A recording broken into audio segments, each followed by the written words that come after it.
Tragedia në Pej. Banori rrëfen me lot në sy momentet pas aksidentit qava si fëmia. Aksidenti tragjik që ndodhi pas ditën e të premtes në afërsi të fshatit Qungur të Pejës, ku mbeti viktim vëllai i këngëtarit të njohur Gjesti Besart Kelmendi. Një banor i këtij fshati ka folur, i cili banon pranë vendit ku ndodhi aksidenti. I tronditur nga ngjarja, ai rrëfen me lot në sy momentet e para pas përplasjes fatale. Kam qarë si fëmijë, thot ai. E kam dëgjuar një krismë të madhe. Mendova se ndonjë vetur kishte hyrë në obor. Kur dola jashtë, pash 2 persona të shtrirë në rrugë. Gjaku ishte gjithandej. Nuk munda të qëndroj më gjatë. Syt më mbushën me një herë me lot.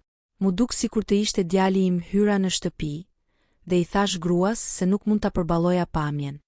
I moshuari përshkruan edhe dëshpërimin dhe thirrjet për ndihmë që ka dëgjuar në vendngjarje. Motori kishte hyrë te qoshi atje, të dy të përplasur ishin këtu. Njëri bërtiste o ndihmë. Edhe shoferi i veturës lutej që t'i thërrisnin policinë dhe ndihmën e shpejtë. Ngjarja ka tronditur jo vetëm komunitetin lokal, por edhe opinionin publik në mbar vendin, duke shkaktuar një valë reagimesh dhe mesazhesh ngushëllimi në rrjetet sociale.